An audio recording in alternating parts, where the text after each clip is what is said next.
Assalamualaikum warahmatullahi wabarakatuh. Salam sejahtera buat Sobat Lin Whitening dimanapun berada. Oke, kita lanjutkan saja ceritanya. Jangan lupa untuk bantu Mimin tekan tombol like terlebih dahulu. Gas. Bab 1851 sampai bab 1855. Fei Jianzong menerima saran cucunya dan membatalkan rencananya untuk segera pergi ke Jinling. Dia tahu betul bahwa karena sulit untuk melepaskan grup lagu dan klien di belakangnya sebelum pelelangan, tidak ada gunanya pergi ke Jinling sekarang. Bagaimanapun, saya semakin tua, dan tidak nyaman bagi saya untuk bergerak dan hidup sekarang dan di masa lalu. Saya tidak dapat membantu Fei Kexin kecuali menambah masalah pada Fei Kexin. Akan lebih baik jika Fei Kexin pergi ke Jinling dan mencobanya. Jika berhasil, dia dapat langsung kembali ke Amerika Serikat dengan pil peremajaan.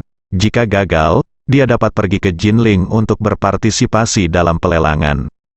Dengan cara ini, Anda setidaknya sudah siap dan memiliki peluang sukses lebih besar. Fei Kexin menutup telepon dengan kakeknya, merasakan banyak tekanan di dalam hatinya. Dia tahu bahwa kakeknya sangat mementingkan pil peremajaan. Meskipun kakeknya tidak mengetahui apa efek dari pil peremajaan, dilihat dari bukti yang diperoleh dari Lai Qinghua, pil peremajaan setidaknya dapat memperpanjang umur kakeknya beberapa saat, bertahun-tahun. Kakek sudah berusia lebih dari 90 tahun ini. Jika dia tidak memanfaatkan kesempatan ini, umurnya mungkin hanya 1 atau 2 tahun atau bahkan lebih pendek. Namun jika dia memanfaatkan kesempatan ini, hidup sampai usia 100 tahun tidak akan menjadi masalah. Ini juga berarti apakah kakek bisa hidup sampai usia 100 tahun tergantung pada apakah dia bisa mendapatkan pil peremajaan. Namun yang membuat Fei Kexin pusing adalah dia tidak memiliki petunjuk apapun tentang klien pil peremajaan. Bagaimana menemukannya telah menjadi masalah tersulit saat ini. Namun meski masalah ini bisa diselesaikan, masih ada tantangan lebih besar yang menanti Anda. Pihak lain bahkan tidak memperhatikan 5 miliar dolar AS. Jadi bagaimana saya bisa membuatnya membuat pil peremajaan?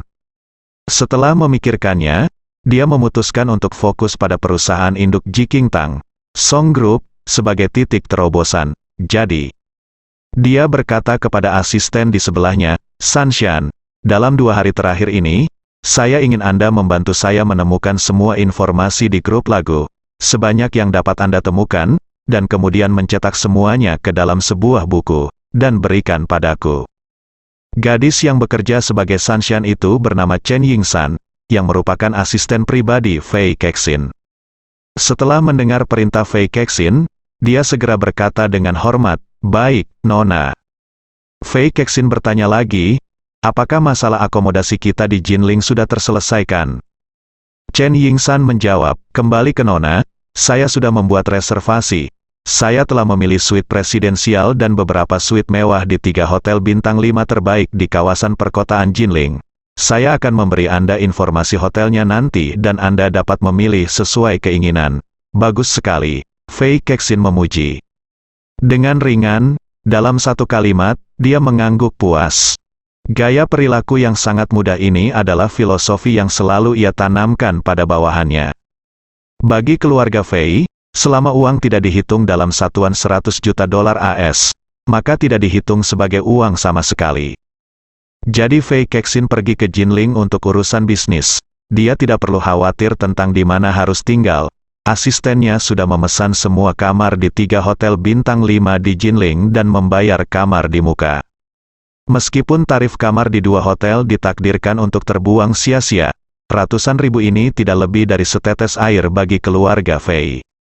Tujuan mengeluarkan ratusan ribu lebih ini adalah untuk menghindari memilih satu hotel saja dan terjadi situasi yang tidak terduga.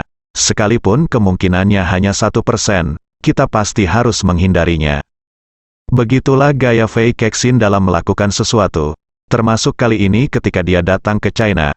Meski hanya memiliki tim kurang dari 10 orang, dia memberangkatkan 2 jet pribadi yang identik dari rumah. Kedua pesawat ini merupakan jet pribadi yang dimodifikasi dari pesawat penumpang anyar Boeing 787. Masing-masing memiliki harga eks pabrik hampir 300 juta dolar AS, dan total biaya setelah modifikasi selesai hampir 500 juta dolar AS. Dalam keadaan normal, muatan komersial maksimum pesawat ini adalah 330 orang. Namun tim Fei Kexin yang beranggotakan kurang dari 10 orang justru menampung 2 orang. Dia dan bawahannya terbang dengan salah satu dari mereka, sementara yang lainnya berfungsi sebagai pesawat bayangan, menemani mereka sepanjang jalan. Seperti halnya Presiden Amerika Serikat yang menerbangkan kedua pesawat TNI AU miliknya, kemanapun pesawat Fei Kexin pergi, pesawat yang satu lagi akan mengikuti. Jika ada masalah dengan pesawat yang ditumpanginya dan pesawat tidak bisa terbang, Fei Kexin dan pihaknya bisa naik pesawat lain dan terus terbang tanpa dampak apapun. Jika tidak ada kecelakaan pada pesawat ini selama beberapa hari kedatangannya ke China, biaya penerbangan pesawat lain yang menelan biaya lebih dari 10 juta yuan akan terbuang percuma. Namun, Fei Kexin tidak peduli sama sekali. Apa yang dia kejar adalah pemecahan masalah 100%. Tidak ada hal lain yang penting. Kemudian, asistennya menyerahkan komputer datar kepada Fei Kexin dan berkata, "Nona, ini informasi dari 3 hotel, silakan lihat." Fei Kexin mengangguk, mengambil tablet dan menelusurinya. Dia berbisik pada dirinya sendiri, Jinling Hotel Internasional, Jinling Buckingham Palace Hotel, Jinling Hilton Hotel. Fei Kexin sedikit mengernyit dan berkata, "Semuanya tampak rata-rata." Chen Yingsan berkata tanpa daya, "Nona, perkembangan ekonomi Jinling sedikit tertinggal, dan tidak sebagus beberapa kota lapis pertama di China. Hotel lokal terbaik adalah Hotel Bintang 5, dan satu-satunya Hotel Bintang 6 yang masih dalam pembangunan dan belum selesai." Fei Kexin menunjukkan tidak ekspresi. Dia bersenandung, "Ya, lupakan saja, itu saja, tidak masalah di hotel mana kamu menginap malam ini. Tapi kali ini kita mungkin harus tinggal di Jinling untuk waktu yang lama, jadi kamu harus berkomunikasi dengan ketiganya hotel segera setelah pesawat mendarat.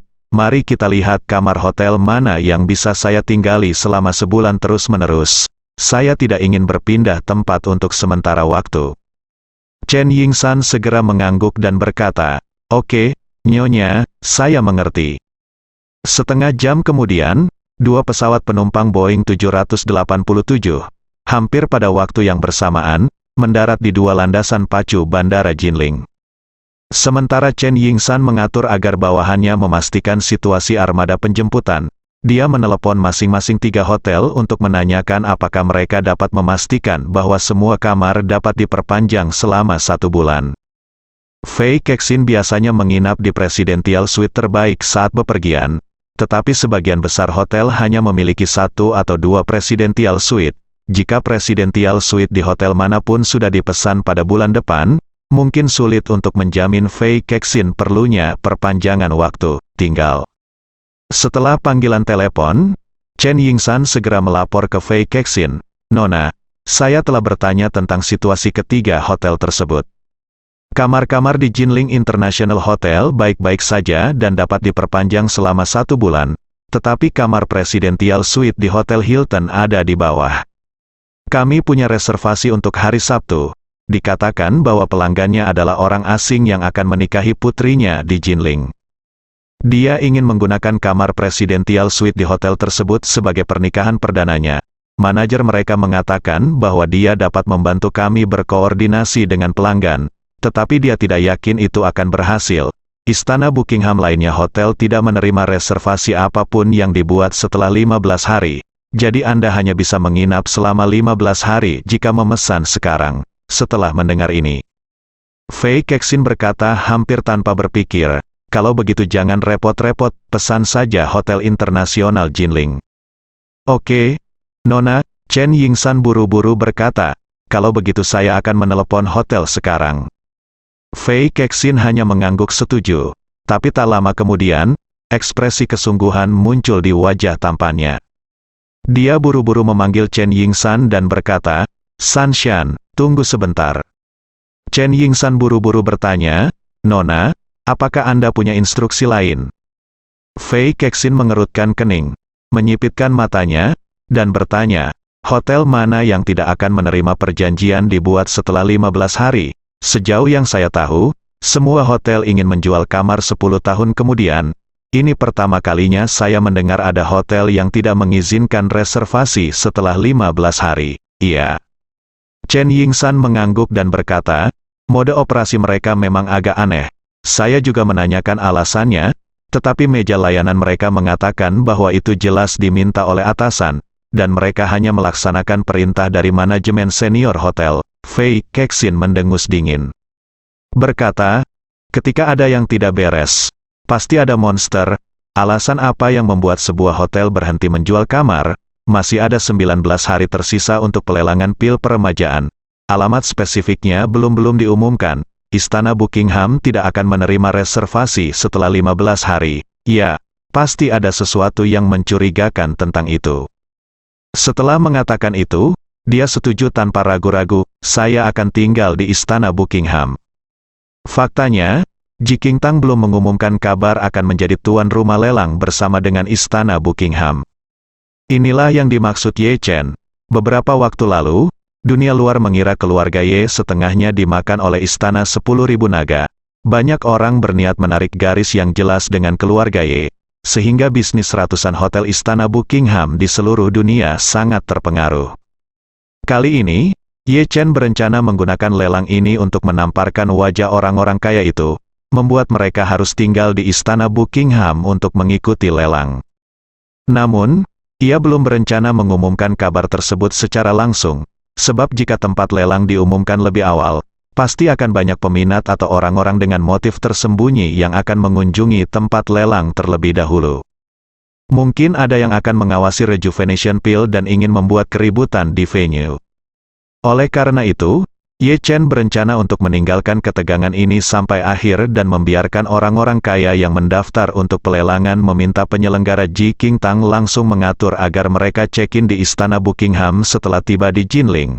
Apakah tarif kamar per malamnya 1 juta, 10 juta, atau 100 juta? Anda bisa menentukan harganya sendiri. Bagaimanapun, Istana Buckingham akan ditutup untuk pengelolaan terlebih dahulu, dan mereka yang tidak tinggal di dalamnya tidak akan memiliki kesempatan untuk berpartisipasi dalam pelelangan. Selain itu, selama periode ini, kami diam-diam dapat mempersiapkan renovasi ruang perjamuan Istana Buckingham dan pekerjaan keamanan untuk memastikan tidak ada yang salah. Tapi yang tidak disangka Ye Chen adalah niatnya akan diperhatikan oleh wanita yang belum pernah dia temui sebelumnya. Fei Kexin dan Su Ziyu keduanya adalah elit yang dibina dengan hati-hati oleh keluarga besar, tetapi satu-satunya perbedaan adalah Fei Kexin mulai berlatih di usia remaja, sementara Su Ziyu didorong ke keluarga Su oleh Ye Chen sebelum mencapai posisi setinggi ini. Kepala keluarga-keluarganya selalu menjadi pelajar, dan dia bahkan awalnya berencana untuk melanjutkan studinya di Amerika Serikat. Oleh karena itu, meski keduanya tidak jauh berbeda usia dan tumbuh di lingkungan yang sama, Fei Kexin jauh lebih baik dari Su Ziyu dalam hal gaya dan kecanggihan. Ketika dia menyadari ada yang tidak beres dengan Istana Buckingham, dia langsung berspekulasi bahwa pasti ada hubungan antara Istana Buckingham dan Ji Qingtang. Dia bahkan 70% yakin bahwa Istana Buckingham adalah tempat sebenarnya pelelangan pil peremajaan. Maka, ia segera meminta Chen Yingsan untuk memesan kamar di Istana Buckingham. Kemudian rombongan diantar iring-iringan mobil pickup dan langsung menuju ke Istana Buckingham. Saat ini, bisnis di Istana Buckingham masih terbilang lesu. Meski seluruh gedung administrasi tertutup untuk umum, namun tingkat okupansi separuh ruangan yang tersisa hanya sekitar 30%. Untuk hotel yang sebagian besar tingkat okupansinya melebihi 80% pada tahun-tahun sebelumnya, ini bahkan lebih sepi dibandingkan saat Tahun Baru Imlek. Di lobi hotel, jumlah staf pelayanan bahkan lebih banyak daripada jumlah tamu. Saat Fei Kexin melangkah ke lobi hotel, ia pun merasa sedikit terkejut. Sungguh tak disangka bisnis hotel bintang 5 begitu suram. Saat dia berdiri di tengah lobi yang kosong, melihat sekeliling dan bertanya-tanya, dua pria melewatinya dengan cepat. Saat dia lewat, dia hanya mendengar pria yang lebih muda di antara mereka berkata, "Kirim orang-orang itu ke Hongwu. Sedangkan untuk peneliti, tinggalkan dia sendiri dan biarkan dia belajar perlahan." Pada usia itu, pria yang lebih tua mengangguk dan berkata, "Oke, Tuan Ye." Kemudian, pemuda bernama Tuan Ye bertanya lagi, "Apakah ingin ke sini?" Pria yang lebih tua buru-buru berkata, "Nona Song sudah tiba." Saat dia berbicara, kedua pria itu dengan cepat meninggalkan sisi Fei Kexin. Saat mereka lewat, Fei Kexin melihat profil kedua orang itu, dan yang pertama terlintas di benaknya adalah, pemuda ini cukup tampan. Dan dua orang yang melewatinya persis sama, itu Ye Chen dan Chen Zekai. Ye Chen kebetulan mengundang Song Wanting untuk mendiskusikan detail lelang selanjutnya dengan Chen Zekai. Begitu sampai di depan pintu hotel, Chen Zekai sudah menunggu di depan pintu. Ketika keduanya bertemu, Chen Zekai pertama kali memberitahunya bahwa tentara Wan Longdian yang menyergap Jiuxuan Pharmaceutical tadi malam dan hari ini siang hari telah berturut-turut menangkap beberapa agen yang menyelinap ke Jiuxuan Pharmaceutical. Orang-orang ini sekarang telah dikontrol dengan ketat, tetapi belum dipindahkan. Pada saat yang sama, para prajurit Istana Wanlong juga menemukan seorang pria yang menyelinap di sekitar Jiuxuan Pharmaceutical.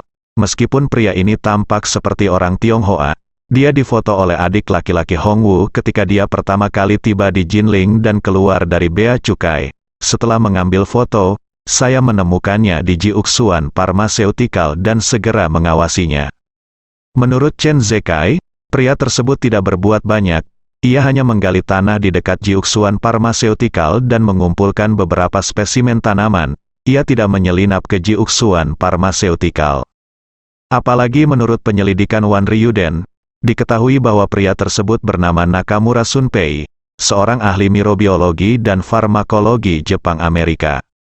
Bagi agen-agen itu, permintaan Ye Chen tentu saja mengirim mereka ke Hongwu untuk pengawasan ketat. Namun, setelah mengetahui bahwa Sunpei Nakamura adalah seorang pengembang narkoba, Ye Chen tidak siap untuk menangkapnya. Sebaliknya, dia meminta Chen Zekai untuk memberikan instruksi, biarkan orang itu sendirian dan biarkan dia belajar sesuka hatinya.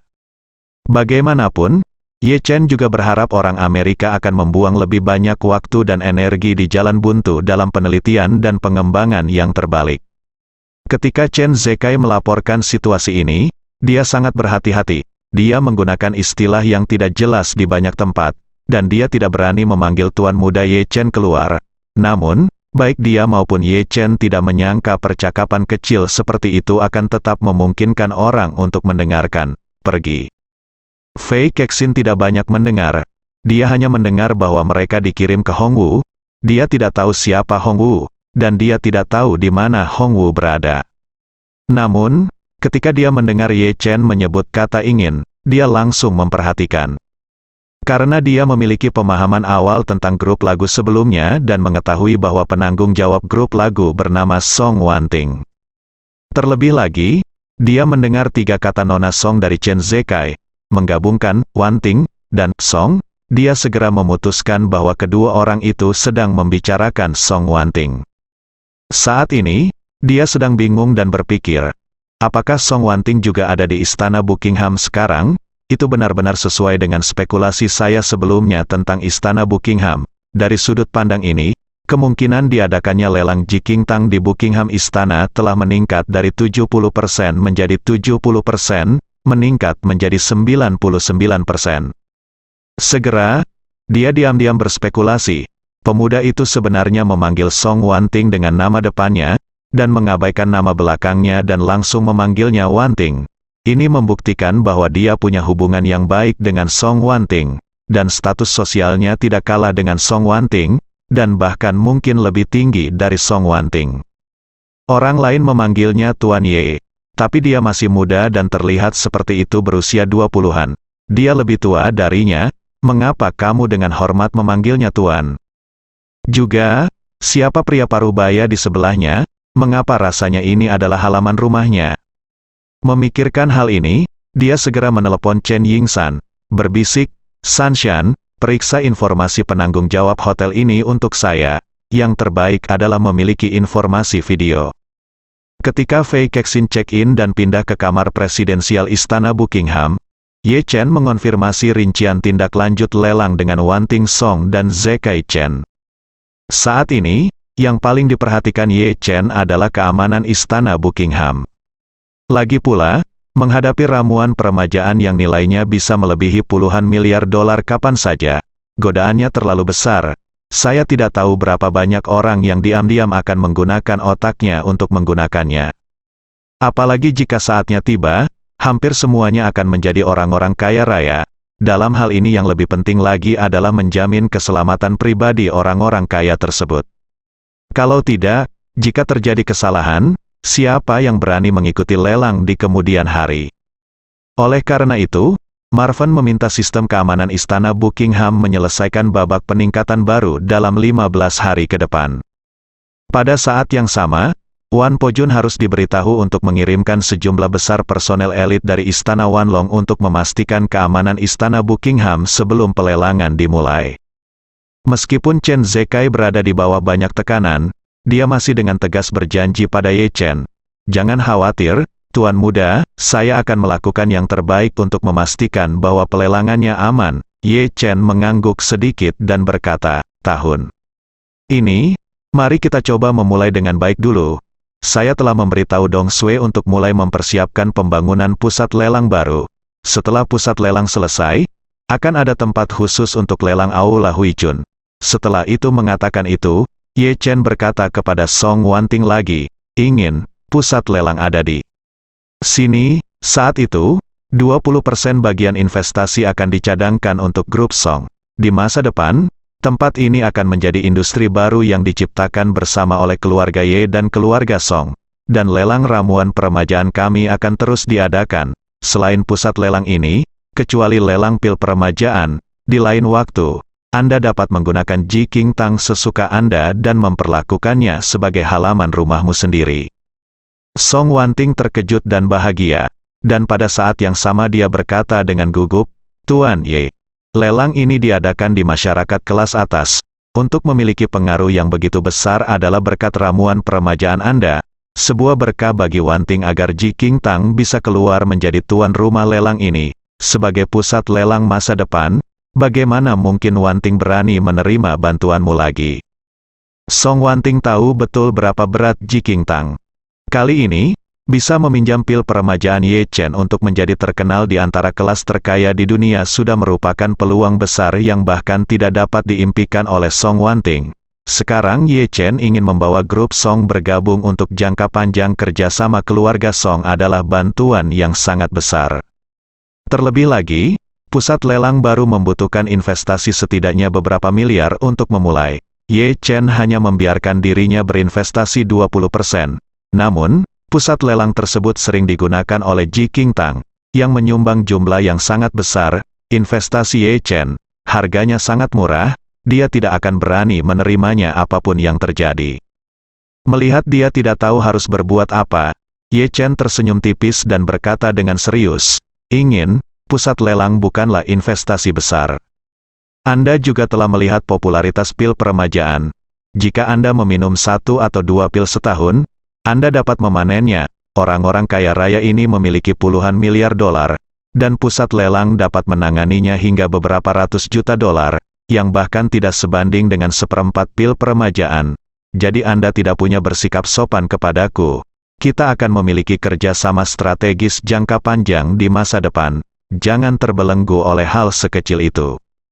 Song Wanting mengangguk penuh terima kasih dan berkata dengan serius, "Tuan Ye, Ji King Tang akan bertanggung jawab atas operasi harian pusat lelang, dan semua pendapatan dari operasi akan diserahkan kepada M Grand Group, tidak, Ye?" Chen melambaikan tangannya. "Pendapatan yang dihasilkan oleh operasi Anda akan dibagi sesuai dengan rasio investasi secara normal, tetapi jika itu untuk digunakan sendiri oleh Ji King Tang, jangan laporkan pendapatannya." Melihat ini, Song Wanting tidak lagi bertahan, dan berkata dengan penuh kasih sayang di matanya, "Baiklah. Tuan Ye, ingin tahu?" Ye Chen mengangguk puas, dan kemudian bertanya padanya, "Bagaimana situasi pendaftarannya sekarang?" Song Wanting buru-buru berkata, "Tuan Ye, sudah ada hampir 700-an orang telah mendaftar." Saat dia berbicara, dia membuka dokumen di tabletnya, menyerahkan itu kepada Ye Chen, dan berkata dengan hormat, "Tuan Ye, semua informasi pendaftaran ada di sini, dan kami telah memulai informasi aset yang mereka serahkan. Setelah peninjauan, setelah batas waktu pendaftaran, kami akan memverifikasi dan menyortir aset semua pelamar, dan pilih 200 orang paling berkuasa untuk berpartisipasi dalam pelelangan. Ye Chen mengangguk sedikit, lalu melihat dokumen. Informasi pendaftaran, di antara 700 orang yang mendaftar sejauh ini, orang dengan aset tertinggi yang datanya tersedia adalah Bernard Arnault, yang saat ini menduduki peringkat ketiga dalam daftar orang terkaya di dunia. Ye Chen bertanya dengan rasa ingin tahu, kenapa saya belum pernah mendengar tentang Bernard Arnault ini? Song Wanting mengerutkan bibirnya dan mencibir, dan menggoda. Tuan Ye, Anda tidak mengenal Bernard Arnault, tetapi nyonya Anda harus tahu. Benarkah? Ye Chen bertanya dengan bingung, mengapa Anda mengatakan itu, Song? Wanting tersenyum dan berkata, karena orang ini adalah bapak baptis barang-barang mewah global. Banyak merek mewah terkemuka Prancis berada di bawah nama perusahaannya. Grup yang paling terkenal adalah Louis Vuitton, juga dikenal sebagai LV. Setelah mengatakan itu, Song Wanting menambahkan, selain itu, dia membuat banyak langkah besar beberapa waktu lalu, mengakuisisi sejumlah merek Prancis dan Prancis secara berturut-turut dengan meriah. Merek-merek mewah Italia termasuk Hermes yang terkenal, karena hampir monopoli di bidang barang-barang mewah. Kekayaan bersihnya telah mencapai angka 170 miliar dolar yang mencengangkan. Ketika dikonversi ke RMB, jumlahnya telah melampaui 10.000, ratusan juta. Ye Chen mengangguk dan berkata sambil tersenyum, begitu. Sepertinya lelaki tua ini bisa disebut sebagai sahabat wanita di seluruh dunia. Setelah mengatakan itu, Ye Chen melihat lebih dekat pada karya Bernard Arnault. Menurut informasi, itu diketahui bahwa dia sekarang berusia 70-an, dan dia mulai khawatir untuk memperpanjang hidupnya. Faktanya, sejak zaman kuno, para pejabat tinggi dunia sudah seperti ini. Orang-orang dari usia remaja hingga 20-an dan 30-an berada dalam tahap kebodohan ketika mereka masih muda dan sembrono serta tidak tahu betapa berharganya waktu. Orang-orang pada kelompok usia ini hanya peduli pada masa kini dan bukan masa depan. Itu sebabnya beberapa orang rela menjual salah satu ginjalnya seharga puluhan ribu dolar atau bahkan sebuah ponsel, atau mengorbankan kesehatannya atau bahkan mengambil risiko demi keuntungan kecil. Mulai dari usia 20 atau 30 tahun hingga usia 50 atau 60 tahun, bagi kebanyakan orang, merupakan tahap di mana fondasi kehidupan sebenarnya diletakkan. Khususnya bagi orang-orang kaya raya, 20 atau 30 tahun yang berharga ini adalah masa paling sejahtera dalam hidup mereka. Hampir semua orang kaya telah mencapai pertumbuhan aset mereka secara eksponensial pada kelompok usia ini. Ketika karir mereka semakin sukses, kekayaan pribadi mereka terus meningkat, dan usia mereka terus bertambah. Orang-orang kaya ini dengan sendirinya akan memasuki keadaan, menghargai kehidupan, setelah mereka menjadi sukses dan menjadi tua, dengan harapan dapat hidup lebih lama, punya lebih banyak waktu untuk menikmati pencapaian luar biasa yang Anda ciptakan sendiri. Semakin sukses seseorang, semakin sukses pula kesuksesannya. Di zaman kuno, setiap kaisar di Tiongkok memimpikannya keabadian. Di zaman modern, hampir setiap miliarder mengulangi kesalahan kaisar kuno dan diam-diam menginvestasikan biaya besar untuk menemukan cara hidup selamanya. David Rockefeller, pewaris generasi ketiga keluarga Rockefeller Amerika, menghabiskan ratusan juta dolar untuk 6 transplantasi jantung dan hidup sampai usia 101 tahun. Selain itu, banyak orang kaya yang menghabiskan lebih dari 100 juta dolar AS untuk suntikan sel setiap tahun hanya untuk menunda penuaan. Ada banyak orang kaya seperti Fei Jianzhong yang telah menginvestasikan puluhan miliar dolar dalam berbagai proyek penelitian ilmiah. Oleh karena itu, pil peremajaan kini sangat menarik bagi orang-orang kaya yang berusia di atas 70 tahun. Selama Anda mengeluarkan uang untuk membeli pil peremajaan, Anda dapat sepenuhnya menghilangkan investasi tersebut dan menunggu lama dengan hasil yang tidak pasti di masa lalu. Namun justru karena tahapan yang berbeda dan mentalitas yang berbeda, pendiri Amazon Bezos, orang terkaya pertama di dunia, dan pendiri Tesla Musk, orang kedua, tidak mendaftar untuk mengikuti lelang. Ye Chen tidak terkejut dengan ini, karena keduanya belum terlalu tua. Bezos lebih tua, namun belum berusia 60 tahun, dan Mus baru berusia di atas 50 tahun. Kedua orang ini sama-sama sedang berada di masa jayanya di bidang wirausaha. Orang-orang dalam kelompok usia ini hanya berpikir untuk menghasilkan uang dan melakukan hal-hal besar, dan tidak ada kebutuhan yang mendesak untuk umur panjang. Apalagi kedua orang ini sama-sama raksasa internet dengan ide-ide avant-garde dan radikal, pasti skeptis bahkan negatif terhadap pil peremajaan, sehingga tidak mungkin bisa ikut lelang. Tapi Ye Chen merasa jika mereka menunggu 10 atau 20 tahun lagi, mereka berdua pasti akan bersemangat untuk mendapatkan pil peremajaan. Karena menurutnya tidak ada seorang pun yang bisa lepas dari hukum ini. Ye Chen terus melihat ke bawah, ada orang lain bernama Fei Jianzong dalam daftar, yang menarik perhatiannya. Aset terdaftar Fei Jianzong adalah 100 miliar dolar ketika dia mendaftar, tetapi informasinya tidak pernah muncul di daftar Forbes. Ada beberapa orang yang mengalami situasi serupa dengannya. Nama-nama orang-orang ini tidak dapat ditemukan di peringkat Forbes, dan hanya ada sedikit berita di internet. Namun, aset yang diumumkan masing-masing dari mereka berjumlah sekitar 100 miliar dolar AS. Ye Chen memiliki perasaan yang samar-samar bahwa aset sebenarnya dari orang-orang ini seharusnya jauh di atas 100 miliar dolar AS. Alasan kenapa semuanya dinyatakan 100 miliar dolar mungkin karena tidak ingin terlalu mencolok dan ingin mengunci kuota secara tegas, sehingga hanya menggunakan sebagian asetnya untuk verifikasi modal. Yang paling mengejutkan Ye Chen adalah keluarga kerajaan Inggris benar-benar muncul di daftar ini. Dia hanya bisa menghela nafas, saya pikir keluarga kerajaan Inggris tidak akan datang kali ini. Song Wanting tersenyum dan berkata, mereka baru saja mengajukan aplikasi beberapa menit yang lalu, dan orang yang mendaftar untuk pelelangan ini waktu bukanlah ratu sendiri, tetapi cucu tertua ratu, Pangeran Arthur. Setelah mengatakan itu, Song Wanting juga sedikit terkejut, dan berkata dengan ragu, Pangeran Arthur sepertinya lahir pada tahun 1980-an, dan dia hanya sekitar 40 tahun. Saya tidak tahu mengapa dia datang untuk berpartisipasi dalam pelelangan pil peremajaan orang ini. Pangeran Arthur telah menjadi topik hangat dan terkenal dalam beberapa tahun terakhir karena dia menikahi seorang putri biasa di kota tinggi, profil dan merupakan pewaris kedua tahta Inggris. Dia tiba-tiba mendaftar untuk berpartisipasi dalam pelelangan, yang sangat mengejutkan Ye Chen. Namun, Ye Chen segera mengetahui motif keluarga kerajaan Inggris. Dia tersenyum dan berkata, saya pikir keluarga kerajaan Inggris pasti tidak berpikir untuk bersaing memperebutkan pil peremajaan tahun ini. Alasan mengapa Pangeran Arthur mendaftar mungkin karena dia ingin mengirimnya untuk melihat dengan matanya sendiri seperti apa efek ajaib yang dimiliki pil peremajaan. Pertama-tama, datang dan cari tahu.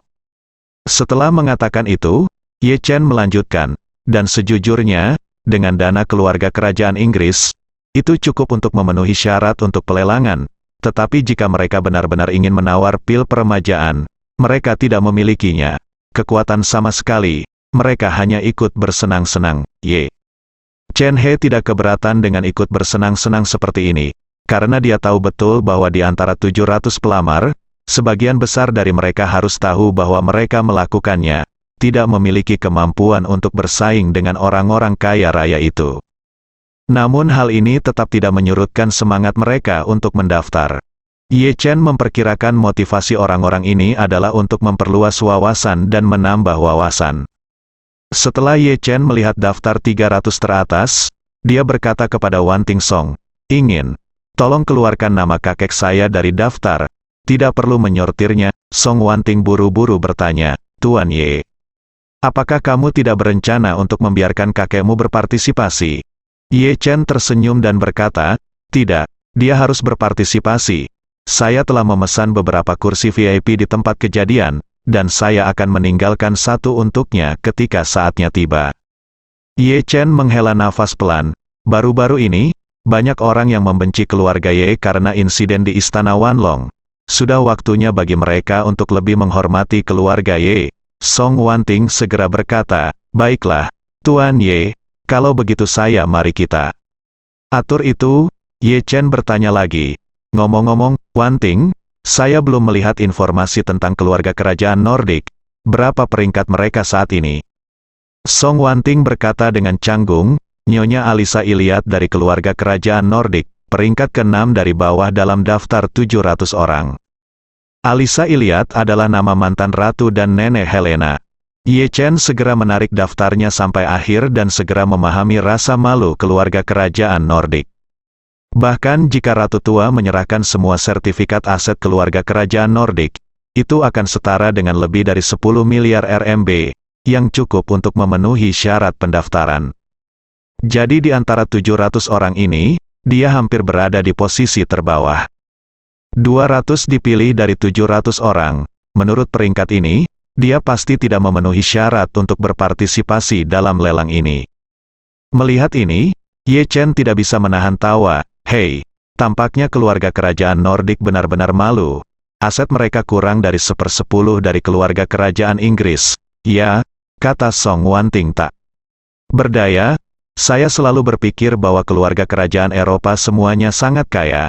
Saya benar-benar tidak menyangka keluarga kerajaan Nordik begitu sengsara. Faktanya, Ratu Tua di Eropa Utara juga tahu di dalam hatinya bahwa keluarga kerajaan Nordik belum memanfaatkan peluang pembangunan apapun dalam beberapa tahun terakhir. Aset yang diunggah memang terbilang sulit untuk dihilangkan. Kalau soal harta leluhur, sebaiknya ia mengumpulkannya dengan hati-hati di istana, mengingat semua kaligrafi dan lukisan antik, diperkirakan jumlahnya ratusan juta dolar lagi. Namun, barang-barang itu diwariskan secara tertib, ada harganya tetapi tidak ada pasarnya, dan tidak bisa diambil untuk dinilai. Kalau tidak, begitu dikeluarkan, seluruh dunia akan tahu bahwa keluarga kerajaan Nordik sudah mulai menjualnya, dari harta leluhur mereka. Terlebih lagi, meskipun semua aset itu diperhitungkan, itu tidak akan terlalu membantu peringkat mereka. Jika Anda memilih 200 dari 700 orang, apakah mereka yang ke-6 dari bawah, yang ke-16 dari bawah, atau bahkan yang ke-60 dari bagian bawah, pada dasarnya sama, hasil dari. Untuk mencegah kekalahan dalam pemilihan, dia menemui Helena secara khusus dan memohon, Helena, jika kamu mau, bisakah kamu membantu nenek menelepon Marvin dan bertanya apakah dia dapat memberiku tempat untuk berpartisipasi dalam pelelangan. Helena berkata dengan malu-malu, Nenek, Tuan Ye telah banyak membantu kami. Tetapi saya tidak pernah memiliki kesempatan untuk membalas budi ini kepadanya. Bagaimana saya bisa berani meminta bantuan Tuan Ye untuk hal semacam ini? Pikiran Helena. Ratu Tua tentu saja, aku mengetahuinya di dalam hatiku. Ye Chen baik hati kepada Helena dan mengubahnya dari bidak catur yang digunakan oleh keluarga kerajaan untuk perkawinan campur menjadi ratu baru Eropa Utara. Tidak hanya dia menyelamatkannya, dia juga menyelamatkan ibunya. Apalagi Ye Chen tidak terlalu baik padanya. Tanpa pil peremajaannya, dia pasti sudah membunuh Olivia sejak lama. Tidak peduli bagaimana Anda melihatnya, mereka berdua berhutang banyak budi pada Ye Chen. Akan tidak tahu malu jika meminta bantuan Ye Chen saat ini. Memikirkan hal ini, Ratu Tua tidak bisa menahan diri untuk tidak menghela nafas. Dalam pelelangan ini, akan ada banyak tokoh besar berkumpul di Tiongkok. Saya kebetulan telah turun tahta sekarang, dan status saya tidak sensitif. Jika saya dapat memiliki kesempatan untuk mengalaminya dan mengembangkannya untuk keluarga kerajaan Nordik kita, memiliki koneksi dan sumber daya juga merupakan hal yang baik. Helena memandang nenek yang sedih itu. Ekspresinya ragu-ragu untuk berbicara. Dia tahu betul apa yang dipikirkan wanita tua itu. Dia hanya ingin menggunakan kesempatan ini untuk meminta pujian dari Ye Chen, atau untuk memamerkan wajahnya di depan Ye Chen dan melihat apakah dia bisa mendapatkan keuntungan yang tidak terduga. Meskipun Helena lebih berterima kasih kepada Ye Chen daripada orang lain, dia juga memiliki kebanggaan pada tulangnya dan tidak ingin neneknya tampil di depan Ye Chen seperti seorang pengemis tua. Itu mungkin akan membuat Ye Chen semakin meremehkannya. Memiliki. Jadi, dia membujuk dengan lembut, Nenek, ambang batas lelang Tuan Ye memang terlalu tinggi. Keluarga kerajaan Nordik kita tidak memiliki kekuatan. Jika kita mencoba menaikkannya, tampaknya kita melebih-lebihkan kemampuan kita. Daripada melakukan ini, kita harus tetap low profile. Setelah mengatakan itu, Helena menambahkan, Sekarang saudara ipar Tuan Ye secara aktif bekerja sama dengan keluarga kerajaan atas nama keluarga Ye. Ini juga merupakan kesempatan bagus untuk keluarga kerajaan. Energi kita saat ini harus digunakan bekerja sama dengan baik dengan keluarga Ye. Sedangkan untuk pelelangan pil peremajaan, saya pikir tidak apa-apa untuk tidak pergi ke sana untuk saat ini. Ratu tua ingin mengatakan sesuatu, tetapi setelah berpikir tentang hal itu, dia masih menahannya. Tidak peduli apa yang Helena katakan, kerinduan akan pil peremajaan di lubuk hatinya tidak dapat dihapuskan. Namun, semua yang dikatakan Helena adalah benar dan dia tidak bisa membantahnya, jadi dia hanya bisa menerimanya dalam diam. Saat ini, dia melihat mata indah Helena penuh dengan kesedihan, dan dia tidak bisa menahan diri untuk tidak bertanya padanya, "Helena, apakah kamu merindukan Marvin?" Helena tertegun sejenak ketika mendengar pertanyaan nenek. Sebelum rasa malu di hatinya sempat membuatnya tersipu, dia langsung diremukkan oleh kesedihan. Awalnya Helena ingin menyangkalnya, tapi entah kenapa, dia tiba-tiba merasakan perasaan tidak enak jauh di dalam hatinya, jadi dia menghela nafas pelan dan berkata pelan, "Apa yang bisa kulakukan jika aku merindukannya? Setelah aku naik tahta, identitasku menjadi sangat sensitif. Di mana aku bisa pergi dan kemana saya ingin menemuinya, siapa, apa yang harus dikatakan, dan apa yang harus dilakukan bukan lagi keputusan saya sendiri. Saya selalu bermimpi pergi ke Tiongkok untuk menemuinya, tetapi sekarang saya tidak punya cara untuk melewati saluran diplomatik dan pergi ke Tiongkok. Dia tidak akan datang ke Eropa Utara lagi dalam waktu singkat. Aku khawatir aku bahkan tidak akan bisa melihat wajahnya di masa depan." Pada titik ini, mata Helena berkaca-kaca, dan bahkan meluap dari sudut matanya. Dia buru-buru menoleh, diam-diam menyeka air matanya, lalu berkata, "Nenek, sejujurnya, alasan terbesar mengapa aku ingin menjadi ratu adalah untuk menyelamatkan ibuku, dan alasan kedua adalah untuk membalas dendam pada Olivia. Sekarang ibuku selamat. Tidak apa-apa, Olivia juga telah menerima hukuman yang pantas dia terima. Sekarang posisi ratu tidak ada artinya bagiku, Ratu." Tua berkata berulang kali, "Jangan berpikir terlalu liar, tidak ada yang langsung saudara-saudara di keluarga kerajaan sekarang. Pewaris tahta, tidak mungkin bagimu untuk turun tahta." Helena memandangi ratu tua dan bertanya tanpa sadar, "Nenek, apakah kamu masih ingin menjadi ratu lagi, Ratu?" Tua segera melambaikan tangannya dan berkata, "Tidak, aku tidak mau, mari kita bicarakan semuanya. Tidak ada hal seperti itu di dunia ini. Dia jelas-jelas telah turun tahta dan kemudian naik tahta lagi. Jika itu terjadi, keluarga kerajaan akan kalah menghadapi." Helena menghela nafas dan berkata dengan sedih, "Lalu kapan akan ada tahta yang cocok, di mana ahli warisnya?" Ratu tua berkata dengan canggung, "Itu tergantung padamu. Keluarga kerajaan Nordik kita tidak makmur pada awalnya dengan, sekarang kamu bahkan tidak memiliki pewaris tahta pertama. Jika kamu turun tahta, maka aku hanya bisa pergi ke tempat lain. Keluarga kerajaan negara kita telah meminjam ahli waris." Setelah mengatakan itu, ratu tua memperingatkan dengan wajah serius, "Helena, jika kamu ingin melepaskan diri dari belenggu tahta secepatnya, cara terbaik adalah dengan melahirkan seorang anak secepatnya dan kemudian mengangkatnya sebagai bayi. Sebagai mahkota pangeran, kamu bisa turun tahta ketika dia sudah cukup umur." Aku, Helena tampak seperti menantu perempuan kecil yang marah, dan berkata dengan kesal, "Jika Ye Chen bersedia, aku bersedia memberinya seorang putra, dan kemudian dia akan membesarkannya di istana, dan dia akan mewarisinya ketika dia besar nanti. Persatuan yang luar biasa." Ratu tua itu tampak tertegun, lalu menutupi dahinya dan menghela nafas, kamu gila. Jika kamu melahirkan seorang anak sebelum menikah, bagaimana jadinya kerajaan keluarga menjelaskannya kepada orang-orang di negara ini?" Helena, dia berkata dengan serius, "Apa masalahnya dengan ini? Selama Ye Chen benar-benar bersedia. Ketika saya hamil, saya secara pribadi akan memberitahu orang-orang dengan jelas. Saya akan memberitahu semua orang dengan jujur bahwa saya bersedia melahirkan anak untuk pria yang saya cintai. Ini adalah kebebasan saya, dan tidak ada yang berhak ikut campur." Berbicara tentang ini, dia menghela nafas dengan sedih, Satu-satunya hal yang saya takuti adalah itu Ye Chen tidak setuju. Jika dia setuju, bahkan jika aku akan dikritik oleh seluruh dunia, tidak masalah jika itu diejek. Aku tidak peduli sama sekali. Oke, Yang. Lama Ratu menekan pelipisnya dan menghela nafas. Saya pikir lebih baik bersikap realistis. Mulai tahun depan, saya akan memberi Anda tempat di keluarga kerajaan di berbagai negara, mencari pasangan nikah dengan usia yang sama. Tidak, Helena. Datar menolak tanpa berpikir, saya tidak akan menikah kecuali saya menikahi Ye Chen, Ratu. Tua bertanya balik, Ye Chen sudah lama menikah, dan Anda sendiri telah mengatakan bahwa dia memiliki begitu banyak orang kepercayaan sehingga dia bisa, bahkan jika dia bercerai. Anda bukanlah orang pertama yang akan sukses, bahkan mungkin berada di luar peringkat ke-10. Dalam hal ini, jika kamu bersikeras untuk menikah dengannya, bukankah itu berarti kamu ingin melajang seumur hidupmu?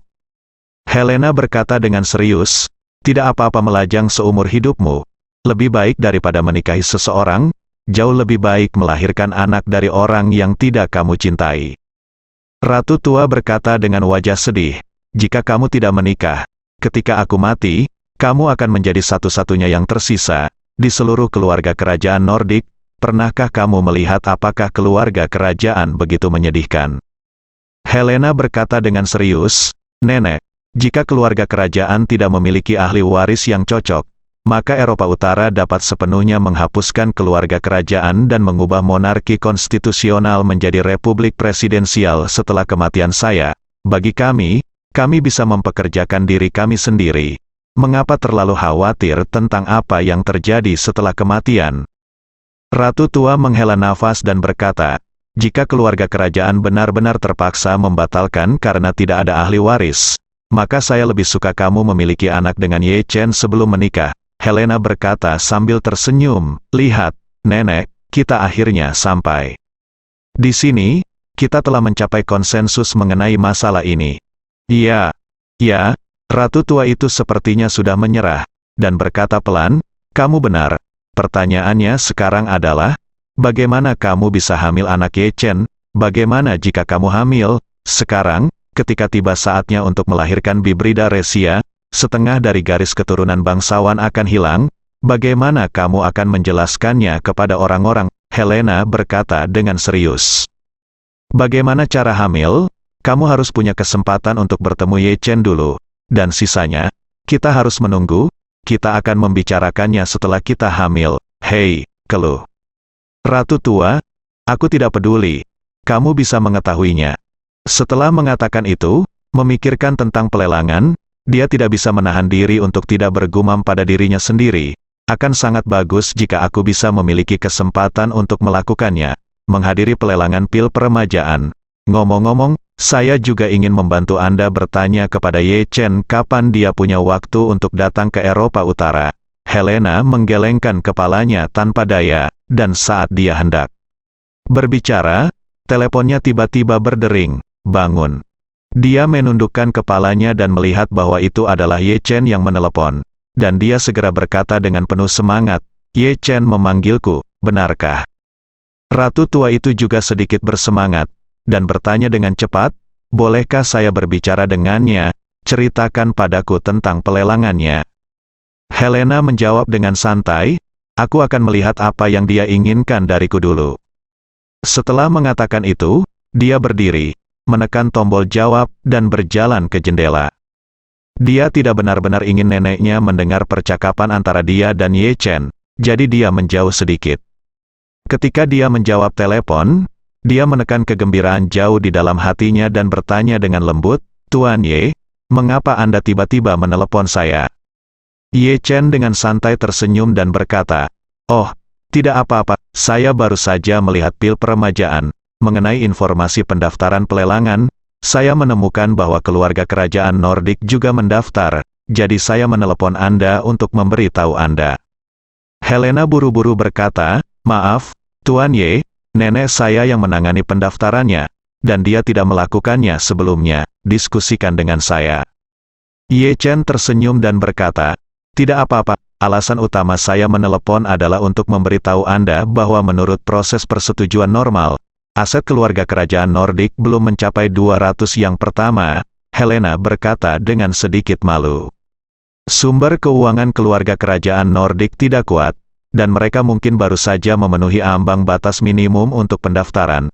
Mereka pasti tidak akan bisa masuk 200 teratas, Ye Chen bersenandung dan berkata, tidak masalah jika kamu tidak bisa masuk 200 teratas. Saya di sini, ada beberapa kursi VIP yang dipesan di tempat tersebut, dan satu akan disediakan untuk nenekmu ketika waktunya tiba. Saya akan mengirimkan surat undangan ke istana dan meminta nenekmu memeriksanya. Bersambung.